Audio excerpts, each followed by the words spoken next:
So, a little while ago, I found a little bit of footage which I found slightly interesting, and it won't appeal to the masses of you, but this is kind of something which I've had an obsession with for quite some time now anyway, but yeah, so roll the titles.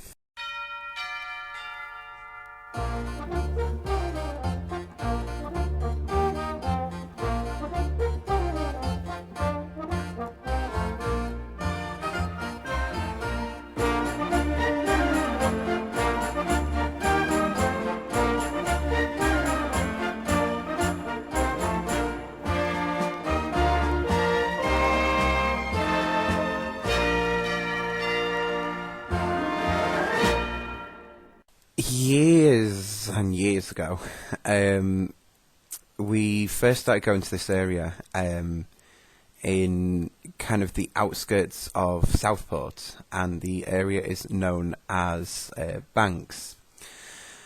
In Banks, there used to be a hall called Greaves Hall, and I wanted to tell you a little bit about my experience with Greaves Hall and kind of why I'm upset at what I've recently found out. So this building dated back to 1900, so it's quite old.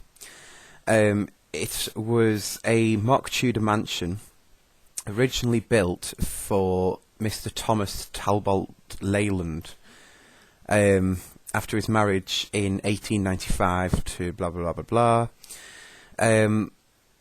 He was a well-travelled man. He was also a member of the Lancashire County Council, and he's also served as the Mayor of Southport from 1904 to 1905. The elevations of the two-storey building comprised a mix of timber framing and brickwork, and the building had a tiled roof, as you can probably see via the picture. In 1930 something, Greaves Hall became the Sherbrooke Private Girls' School. But it is known that in 1939, in around 1914, the West Derby Union converted and extended the former convent on Waterloo Road at Seaforth to provide accommodation for people who had mental problems. The inmates of the institution, known as the Seafield House, were mainly children, and at the outbreak of World War II in 1939, all the children were evacuated to Greaves Hall.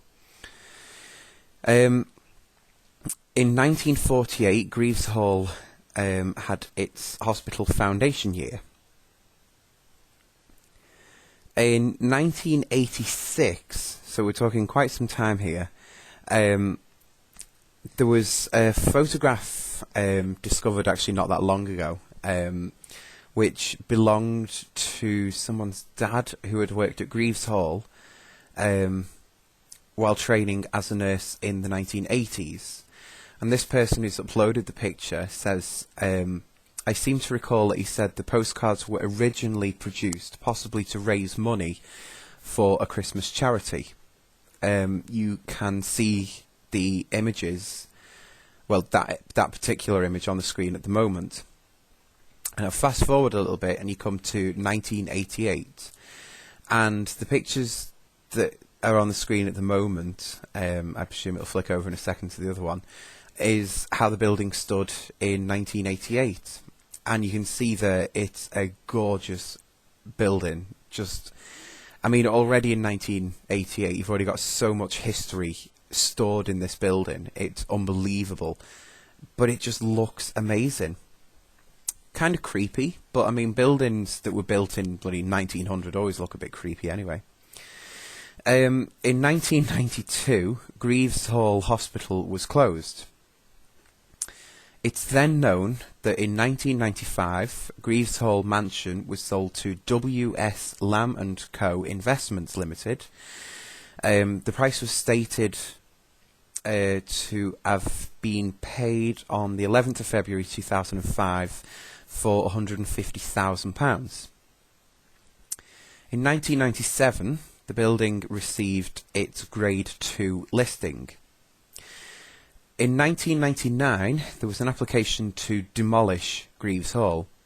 That was refused for some reason. I presume it's because it's a Grade 2 listed building, and what you would normally find is that buildings that are listed in any way, unless either severely damaged or, I don't know, something else, but they won't be given permission to pull the building down.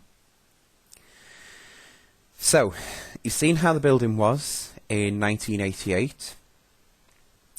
We're going to fast forward a little bit now. In 2004, there was a major fire at the building, and I actually remember seeing the building many years ago as it stood, and then of course the next time I see it, this is what I saw. Bit of a difference there, really, isn't it? In 2005, the WLDC considers the compulsory purchase of the Greaves Hall Mansion House from the owners, Baker Management Limited, claiming that the condition of Greaves Hall site and the building is kind of affecting the area from an environmental and an economic point of view. In 2006, an application to the WLDC by WS Lamb Investments Limited for the demolition of Greaves Hall Mansion was put forward, stating the value of Greaves Hall as a listed building is significantly compromised to the extent that it is considered that the building will no longer warrant its listed status, and opposing its demolition would be futile.